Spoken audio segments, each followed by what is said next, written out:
महिला आरक्षण कानून को लेकर सियासत में तीखी बहस छिड़ी हुई है और अब सपा प्रमुख अखिलेश यादव ने प्रेस कॉन्फ्रेंस कर इस मुद्दे पर मोदी सरकार को एक बार फिर घेरा है। इसके अलावा और भी तमाम मामलों को लेकर अपने सवाल बुलंद किए हैं, जिसके बाद सियासी पारा हाई हो गया है। तो क्या कुछ कहा है अखिलेश ने और क्या है पूरी खबर, जानने के लिए देखिए रिपोर्ट।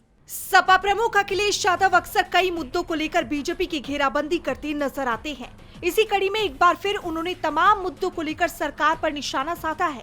साथ ही एक अति निंदा प्रस्ताव रखा है, जिसमें उन्होंने कहा, हम इस अति निंदा प्रस्ताव के जरिए भाजपा और उनकी सहयोगी दलों की घोर निंदा करते हैं, जो महिला आरक्षण का ढोंग करती है, जिनका मंसूबा इस बिल के बहाने निर्वाचन क्षेत्रों का मनचाहा परिसीमन करके चुनाव जीतना था, न कि सच में महिलाओं को उनके हक अधिकार देकर उनका सशक्तिकरण या सबलीकरण करना। हम इस बात की भी घोर निंदा करते हैं कि भाजपा महिला आरक्षण को लेकर झूठ फैला रही है कि ये बिल विपक्ष ने पास नहीं होने दिया, जबकि ये बिल सभी दलों ने मिलकर पास किया था और जो बिल पास नहीं हो सका वो दरअसल परिसीमन बिल था। हम इस बात की भी निंदा करते हैं कि नारी वंदन का ढोंग रचने वाली भाजपाई सोच वस्तु नारी विरोधी है।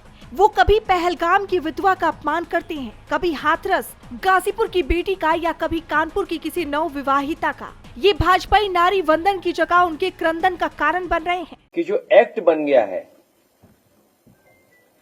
जिसमें महिला आरक्षण बिल कानून बन गया है, भारतीय जनता पार्टी चाहे तो अगले चुनाव में ही लागू कर सकती है। लेकिन कई बार हम देखते हैं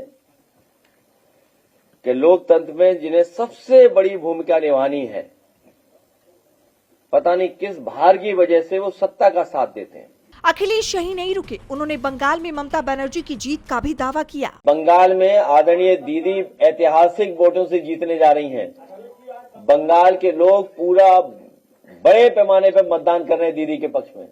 अखिलेश के हमलों के बाद बीजेपी सख्ते में आ गई है। अब देखना ये होगा कि उनके आरोपों पर बीजेपी क्या कुछ सफाई देती हुई नजर आती है। डीबी लाइव उत्तर प्रदेश की रिपोर्ट।